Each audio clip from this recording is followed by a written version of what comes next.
So on today's great debate, this comes out the day after the South African premiere of Avengers Endgame. Greatest movie ever written ever in the history of movies ever. Yeah, 2019 is peaking pretty early. Like, Yeah. this is going to be the biggest movie this year. If you come out in November, sorry. I'm gonna call it. This is gonna be the biggest movie of all time. It might be. It might actually do all those records that Avatar has right now. Yeah, Like, there's every chance it could, statistically. Like, it's coming out in China simultaneously, so that's very big for them. Infinity War didn't do that, so the opening isn't as record-breaking as it could have been. Yeah. Numbers aside, though, I don't get to watch it on Thursday, which is very annoying. Yeah, I only get to watch it in 2 weeks' time. Yeah, I could go to Sterland and watch it, and I know there'll be tickets. It's just that I'm writing Friday morning, so I'm stuck. So I have to come into this I haven't seen the movie yet, but we can talk a whole lot about Marvel, which gives us a great opportunity to do a round 2 on the best Marvel character of all time. So what we've done is we've taken a look at the MCU specifically. Right. Yeah. So if you ignore all of those terrible things that happened with the X-Men, and you ignore some of the other stuff that Marvel has done, and you just focus on the MCU, referring to Iron Man, Black Panther, Thanos, that sort of thing. Those are the characters that we get to choose from. Yeah. Because last time we did Mystique versus Squirrel Girl, which I believe Squirrel Girl won. Yeah. We're gonna stick with that. I don't think she won, but anyway, you carry on. No. I remember that happening in my head for some reason. You can go first, because I'm sure you're wondering, how am I going to make this about Squirrel Girl anyway? And I'd rather leave you in suspense. Yeah, so this was a tough one, because I remember going to the very, very first Iron Man film and going, this is very cool.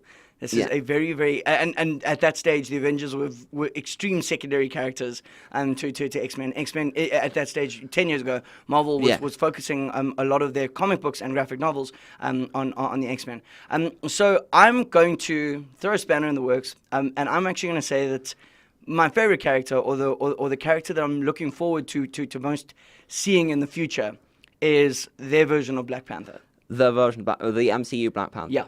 Okay. Yeah. It is probably the biggest character out. Like, he blew Iron Man away when he came out with his individual film. Yeah, absolutely. I think culturally in the world we're ready for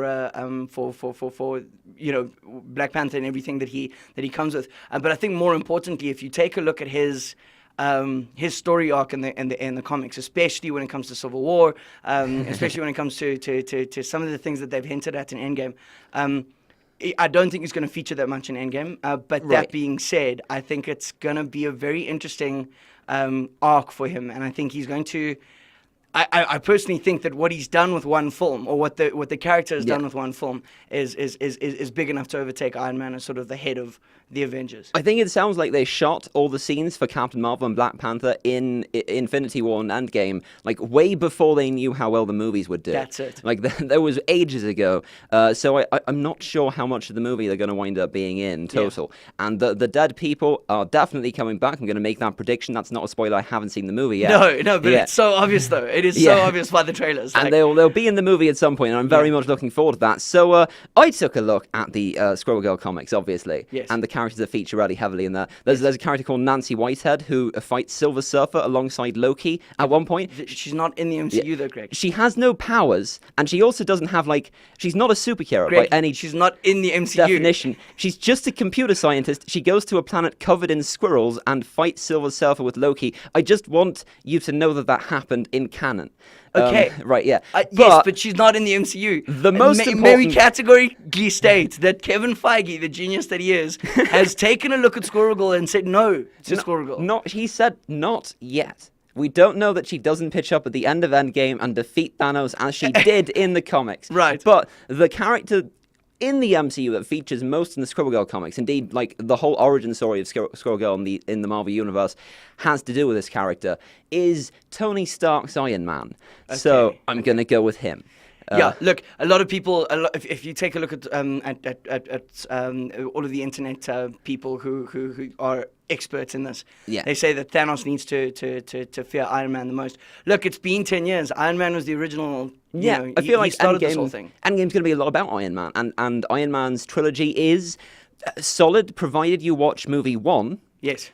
And then watch the rest of the movies. And then watch Avengers, and then watch Avengers 2. And ignore whatever happened with the Extremis saga. Although I will say this, Iron Man 3 features a story arc that is almost identical to that time he meets Squirrel Girl and fights Doctor Doom in the forest. I'm gonna end this quickly. Would it not have been a better movie had they done that instead of what they did do? Black Panther is an actual character in the MCU. Right. You are justifying Iron Man because of Squirrel Girl. I'm gonna claim this one. I win. That's fair enough. I think he's probably he's a better character than Iron Man, but everyone enjoys Iron Man. Out. Done.